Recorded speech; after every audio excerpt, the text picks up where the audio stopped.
My parents gave their entire inheritance to my sister, the golden child. 7 years later, they show up wanting to see my kids. Here's how I responded. Growing up, my sister was always my favorite child. She was smart, pretty, and talented, while I was the plain average one. My parents would dote on her, praising her every accomplishment, while barely acknowledging mine. It wasn't until I got older that I realized just how unfair it was. Despite the odds, I managed to achieve a lot on my own. I worked hard to get into a top university, graduated with honors, and landed a well-paying job. But my parents were never impressed. They always had some excuse to downplay my achievements, while my sister continued to be praised and given special treatment. Then, when my grandparents passed away, I thought maybe things would change. They left a sizable inheritance, and I was sure my parents would finally see my worth and split it equally between my sister and me. But I was wrong. They gave it all to my sister without a second thought. I was hurt and angry, and I felt like I was being punished for something I didn't even understand. I cut them off after that.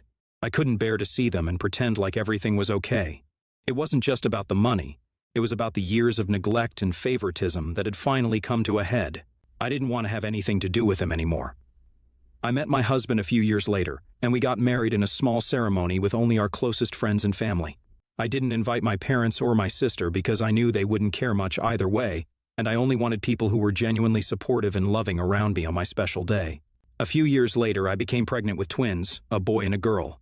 My husband and I were thrilled, and we couldn't wait to start our family. We went through the pregnancy together, but I had a difficult time. I was constantly tired, nauseous, and had trouble sleeping, but my husband was there for me every step of the way. He was my rock, my support system, and I couldn't have gone through it without him.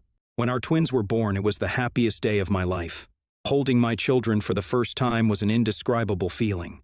They were so tiny and fragile, yet so perfect in every way. My husband and I were over the moon, and we were excited to start this new chapter in our lives. As our children grew, we made sure to surround them with love, support, and positivity. We wanted them to know that they were loved and that they could always count on us. My parents and sister were not a part of our lives, but we were okay with that. We had each other, and that was all that mattered. It was a typical Saturday afternoon when I heard a knock on the door. There they were, my parents, standing on my doorstep with a smile on their faces, like they hadn't been gone for 7 years. They said they just wanted to see their grandchildren, my twins. I felt a mix of emotions: anger, betrayal, confusion, and disbelief. It had been 7 long years since we last spoke, and now they have the audacity to show up unannounced and ask to see my children. I could see the desperation in their eyes as they tried to come up with excuses for why they had been absent from my life for so long. They told me about how they had missed me and how much they wanted to see my family. They talked about how they didn't want to miss out on their only grandchildren. Despite their pleas, I knew that I couldn't let them see my kids. I couldn't allow them to come in and out of our lives whenever it was convenient for them. I couldn't let them have access to my children after they had neglected and hurt me for so many years. So, I asked them straight out why they wanted to see my children after all this time. They hesitated for a moment, but then my father finally spoke up. "Your sister," he said, his voice low. "She told us that she's decided to be child-free forever." I couldn't believe what I was hearing. All these years, my parents had chosen to give everything to my sister, and now, suddenly, she didn't want children. It was a slap in their face. I knew that my sister wasn't lying. I knew that my parents were only here because they wanted access to my children now that my sister wasn't going to give them any. They had always favored her over me, and now they were trying to use my kids as a way to make up for their past mistakes. At that moment, I found the strength to stand up to them. I told them that they couldn't see my children, that they had lost that right when they chose to cut me out of their lives. I told them that they couldn't expect a comeback now that my sister had made a decision that didn't suit them. They tried to argue with me, to plead with me, but I didn't waver. I was done with their games, their lies, and their manipulations. I had built a life for myself and my family without them. I wasn't going to let them tear it down. As I shut the door in their faces, I felt a sense of relief wash over me. I had stood up for myself and my children, and I had shown my parents that they couldn't just come back into my life whenever they felt like it. When my husband came back home, I sat down with him, and we talked about what had just happened before his arrival. He was just as shocked as I was. We went over everything that my parents had said and what I had said in response. We talked about how we didn't want our children to have any relationship with my parents or my sister. We didn't want them to have any negative influence on their lives. My husband reassured me that I had made the right decision by not allowing my parents to see our kids. He said that he supported me completely and that we would continue to stand by each other's decisions. We also talked about how we would handle any future interactions with my parents.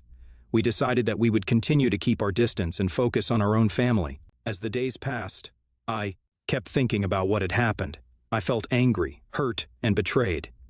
It was clear to me that my parents had only come to see my children because my sister had told them she was going to be child-free. They hadn't reached out to me in years, yet they had the audacity to show up at my doorstep and demand to see my kids.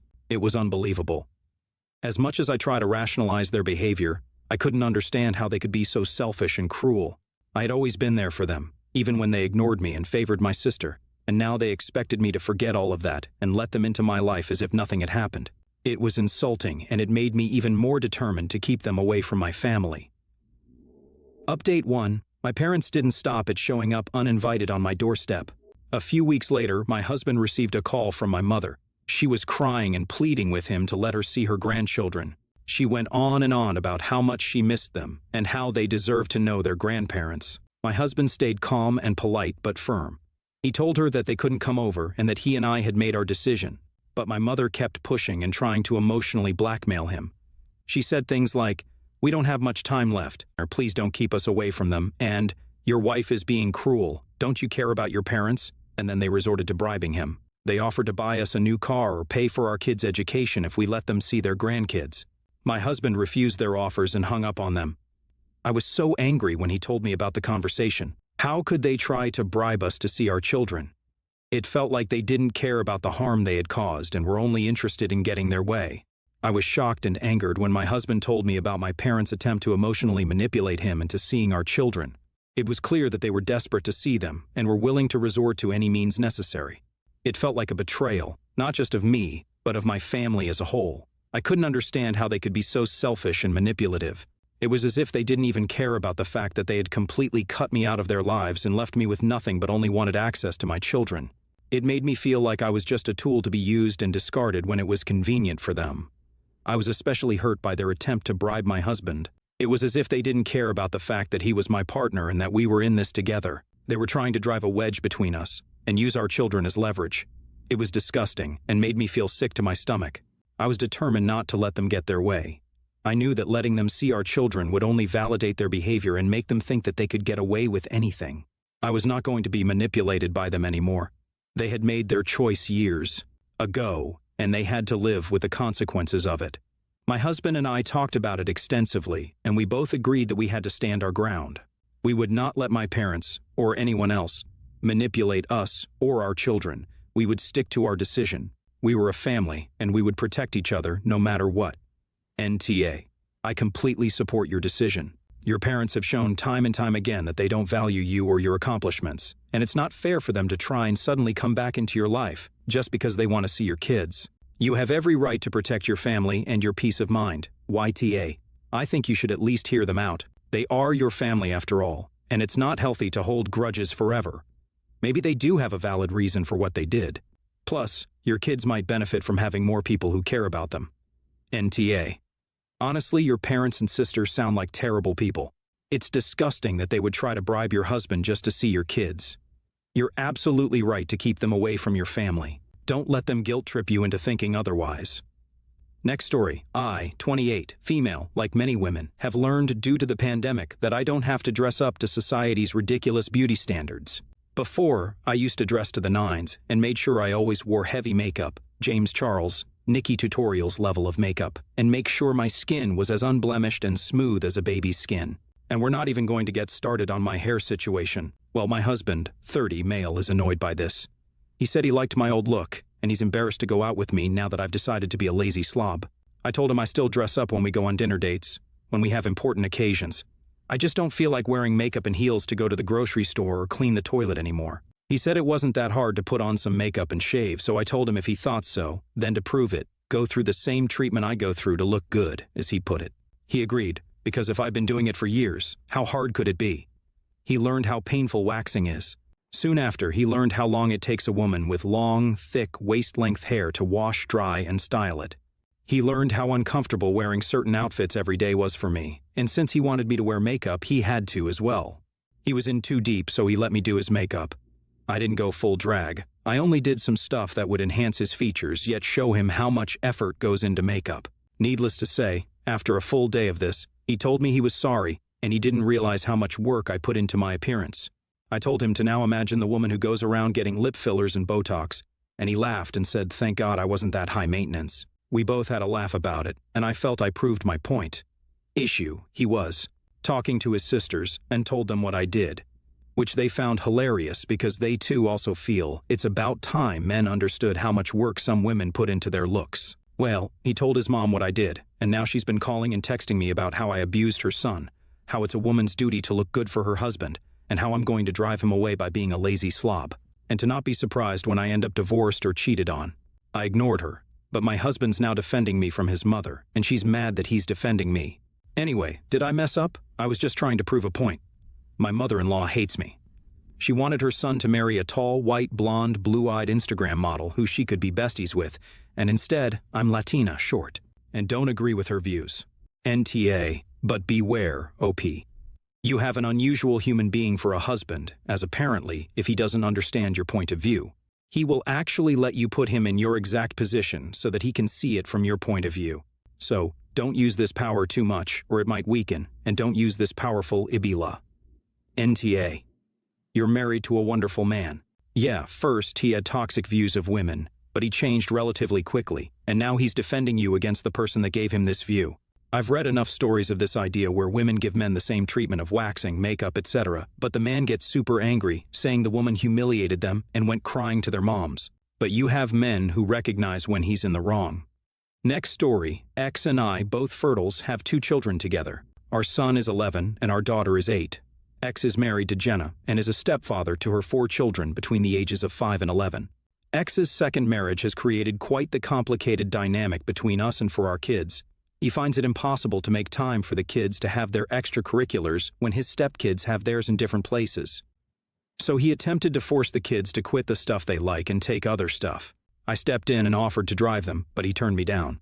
So the kids do not attend their extracurriculars on Dad's time, which upsets them, but I've tried to make it work. And my ex said no. They really hate that he prioritizes his stepkids, keeping theirs, and they dislike the idea that they should do stuff they have no interest in just to do something and make life easier. X has told me they have expressed this to him, and I need to help them see they're being selfish. I told him that was untrue. His argument is they are not close to their step-siblings because of resentment. I told him back then that he should prioritize their interests as much as he does his stepkids, and he ignored me. A couple of months ago, my kids expressed an interest in a particular day summer camp. I spoke to X. He said, no way. They needed to go where his stepkids wanted to go. That he would not make his life more difficult. I ended up offering to pay a 100% of the cost, which won him over, kinda. Then, a week ago, he told me he needed me to take his stepkids after camp for 3 hours from now until camp ends, that I have made his life more difficult, and I should help him out. I said no. X is pissed. Our bios come to me after camp, but his stepkids go to a paid babysitter, and apparently that's not fair or right when they could save that money. I told him I already took the cost of camp for our kids because he wanted to make them do one they didn't want to do because it made his life easier. I told him I was not taking his stepkids on top of that. He told me I'm getting in the way of the kids all bonding as siblings, and I'm making the divide more clear. I think he's being ridiculous, and I disagree wholeheartedly with him saying I'm getting in the way of the kids' relationship. He still thinks I'm an a-hole for not taking them, using, they're just kids, and they're our kids, family, and they'll want them over. My kids don't want more time with their step-siblings, that I know without any doubt. But AATF for not letting his stepkids come to my house after camp? Major NTA. You are going out of your way to make sure your kids get to participate in activities, extracurriculars they actually like instead of getting steamrolled in favor of what your ex deems easier for him. If he wants to cry about how the kids aren't his fan and how it's hard balancing multiple kids' extracurriculars, you can remind him that it was his choice to remarry and take on responsibility for more kids. You will continue to do what's best for your kids, and that he should take a hard look at what it means to do right by his kids as well. You are not the unwilling co-parent to your ex's new family. He can go fish. You clearly need to do what is best for your own kids. They have enough time with these step-siblings, it seems. And your ex sounds like he's treating yours, his bio kids, with less respect than the new kids.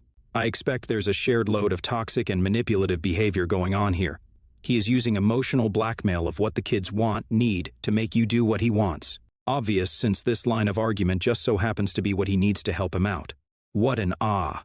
He is clearly, you did well making him an ex.